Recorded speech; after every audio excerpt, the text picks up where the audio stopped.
मैं दो शब्द दिल्ली की ड्रग व्यवस्था के ऊपर, ड्रग्स का जो माहौल दिल्ली के अंदर हो रहा है जिस पे अभी चर्चा चल रही है।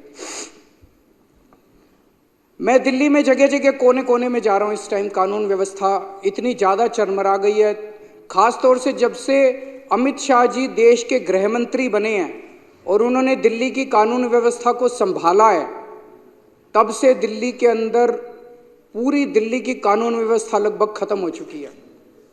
मैं काफ़ी समय चुप रहा क्योंकि मैं इस पे राजनीति नहीं करना चाहता था, लेकिन जब धीरे धीरे स्थिति कंट्रोल होने की बजाय बद से बदतर होती गई तो मेरे से चुप नहीं रहा गया, क्योंकि दिल्ली मेरे ही लोग हैं। पिछले कई दिनों से जब से मैं दिल्ली के कोने कोने में जा रहा हूँ, जहाँ भी कोई कत्ल होता है, जहाँ भी कोई वारदात होती है, मैं जाता हूँ, लोगों से मिलता हूँ। जहाँ जाता हूँ लोग कहते हैं जी नशे की बात, कोने कोने में नशा बिक रहा है। मैं परसों माननीय मुख्यमंत्री जी कालका जी की, इनकी विधानसभा कालका जी है, कालका जी के क्षेत्र में गया, वहाँ पे पदयात्रा होनी थी। मैं पदयात्रा कर रहा था, लोग मेरे कान में आके बोल रहे थे, लोगों को डर लगता है बात करते हुए भी, लोग मेरे कान, सर नशे की बात भी उठाओ सर हर दुकान के अंदर नशा बिक रहा है सर, हर दुकान में नशा बिक रहा है, किराने की दुकान में नशा बिक रहा है, पान वाले की दुकान में नशा बिक रहा है, पनवारी की दुकान में नशा बिक रहा है। कोने कोने में दिल्ली को इन्होंने नशे का व्यापार बना दिया। पूरी दिल्ली के अंदर चाहे अमीर हो चाहे गरीब हो, किसी का भी बच्चा, किसी का भी फैमिली मेंबर नशे से परे नहीं है। इस टाइम स्कूलों में नशा बिक रहा है, हर कोने कोने के अंदर नशा बिक रहा है। मुद्दा ये, और पिछले 5 साल में ये नशा बहुत ज्यादा बढ़ गया है। एक मैं रिपोर्ट पढ़ रहा था,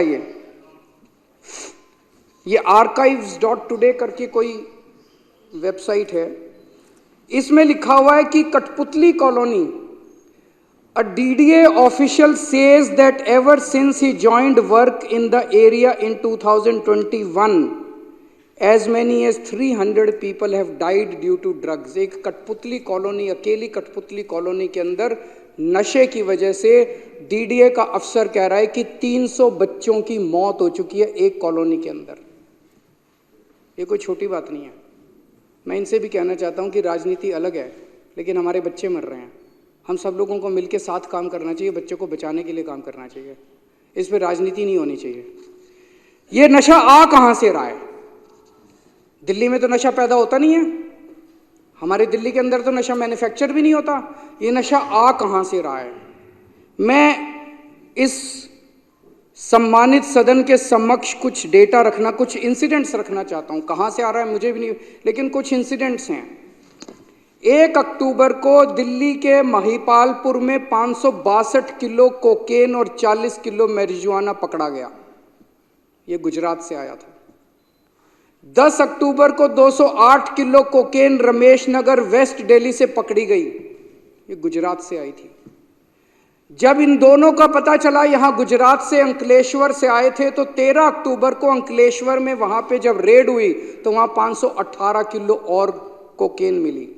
ये सारी मिला के 1289 किलो कोकेन और 40 किलो मैरिजुआना था, जिसकी कीमत 13,000 करोड़ रुपए थी। सारी गुजरात से आई थी। भाई साहब, आपके भी बच्चे हैं, आपके भी बीवी, आपके भी पड़ोसी, आपके भी रिश्तेदार हैं, बोल लेने दो मेरे को। 15 नवंबर को नारकोटिक्स कंट्रोल ब्यूरो ने गुजरात पुलिस और इंडियन नेवी के साथ जॉइंट ऑपरेशन में 700 किलो गुजरात के तट के ऊपर 700 किलो नशा पकड़ा, और 82 किलो उसी दिन जॉइंट ऑपरेशन में दिल्ली से 82 किलो कोकेन पकड़ी गई, जिसकी कीमत 4,500 करोड़ थी। वो भी गुजरात से पकड़ा गया। अप्रैल 2024 में पंजाब पुलिस ने 48 किलो हीरोइन पकड़ी, जो कि गुजरात के समुद्री तट से आई थी। मई 2022 में गुजरात ATS ने दिल्ली और उत्तर प्रदेश पुलिस के साथ मिलके उत्तर प्रदेश के मुजफ्फरनगर के एक घर से 775 करोड़ रुपए की 155 किलो हीरोइन पकड़ी, जो गुजरात से आई थी। इलेक्शन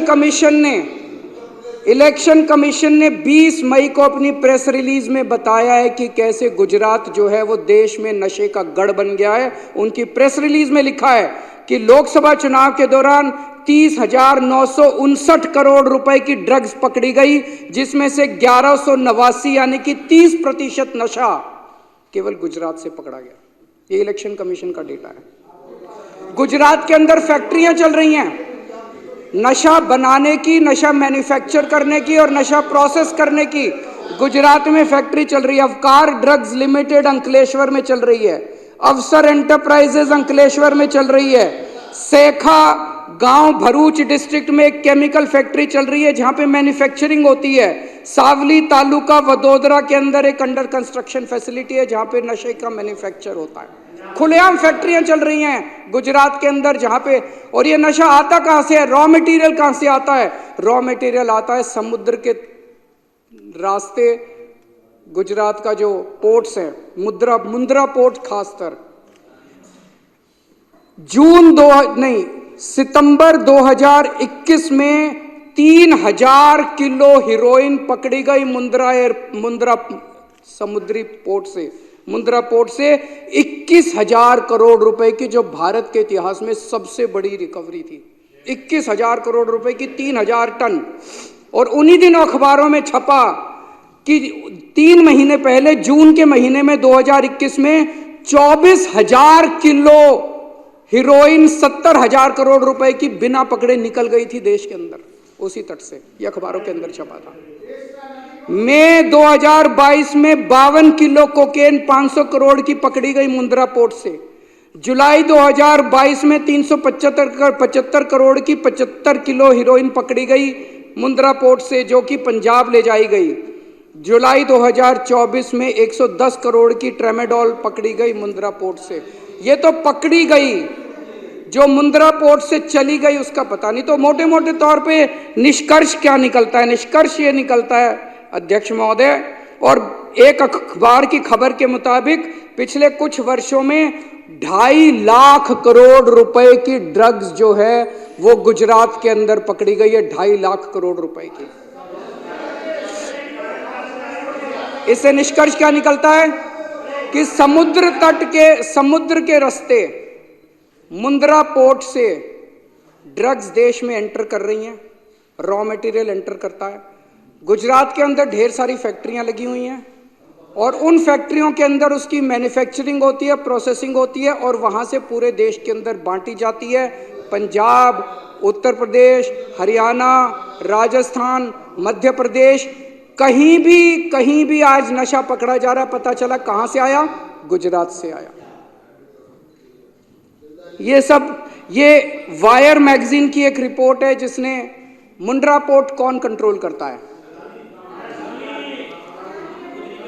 इनके दोस्त अडानी कंट्रोल करते हैं। उनके अच्छा महावर जी, अच्छी बात नहीं है ये महावर जी, अब ये ठीक नहीं है, प्लीज। ये वायर मैगजीन की रिपोर्ट है जो कहती है कि जब अडानी ग्रुप से ये प्रश्न पूछे गए उनके पास इसका कोई जवाब नहीं था।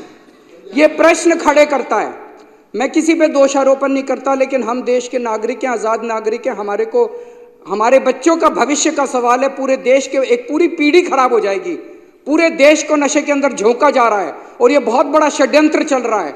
तो प्रश्न तो उठता है, इस देश के अंदर नशा कंट्रोल करने की जिम्मेदारी एक व्यक्ति के ऊपर है, गृह मंत्री अमित शाह।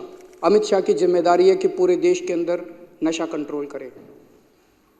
उनकी आंखों के नीचे, उनकी निगरानी के नीचे पूरे देश में नशा बट रहा है और गुजरात से नशा आ रहा है। नंबर 1। नंबर 2, गुजरात उनका होम स्टेट है।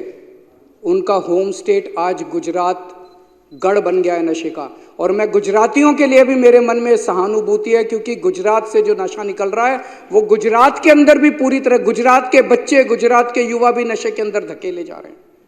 तीसरी चीज, जिस पोर्ट से नशा आ रहा है हम सब जानते हैं, वो अमित शाह जी के दोस्त हैं।